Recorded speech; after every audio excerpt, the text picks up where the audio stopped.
As you know, on Friday night, we had a triple homicide on the east side of Flint in the 1500 block of Illinois.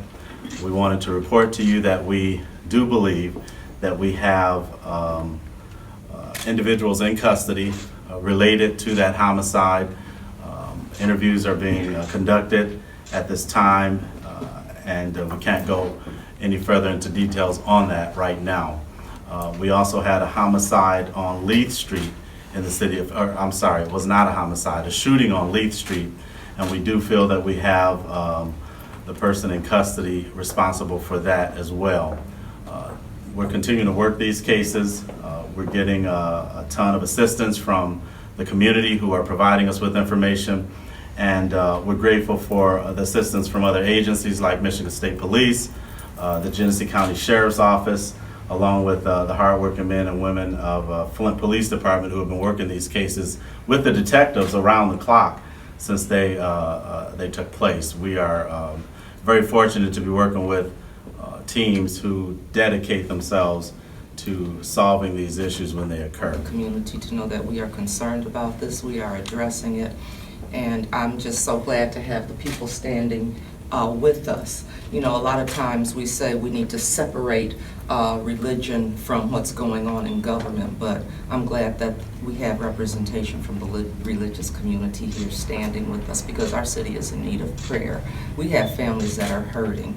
We have parents, grandparents, you know, siblings, aunts and uncles, and this does not help us. And we need to get a message to young people that there are other ways to resolve issues.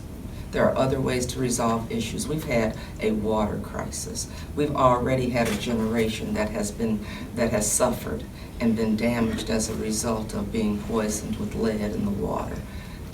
We have young people taking out another generation, and we don't need for that to continue. And for some kind of way, this city has to come together.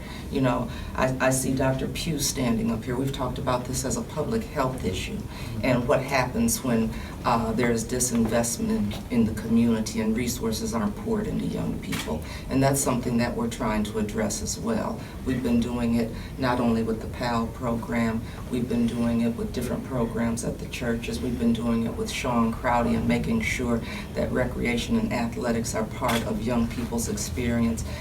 And we're going to continue to look at ways that we can address this and give young people what they need. But we know that there have to be some alternatives to thinking the only way you can do something is to kill somebody. You know, it's not right. It cannot go on. This needs to stop right now. I would like to say this. Not only 3 people lost their lives this weekend, actually 6 people did. Because the other 3 people who's in custody right now, they're on their way to prison if they're found guilty of this. And those is 3 more lives that just left. They could have resolved this in different ways rather than taking the lives that they took. So I would just like to say to the city of Flint, especially to our young people, that this has got to stop. You know, you're committing these crimes, but you're not going to get away with them. You're going to get caught, and then your life is gone also.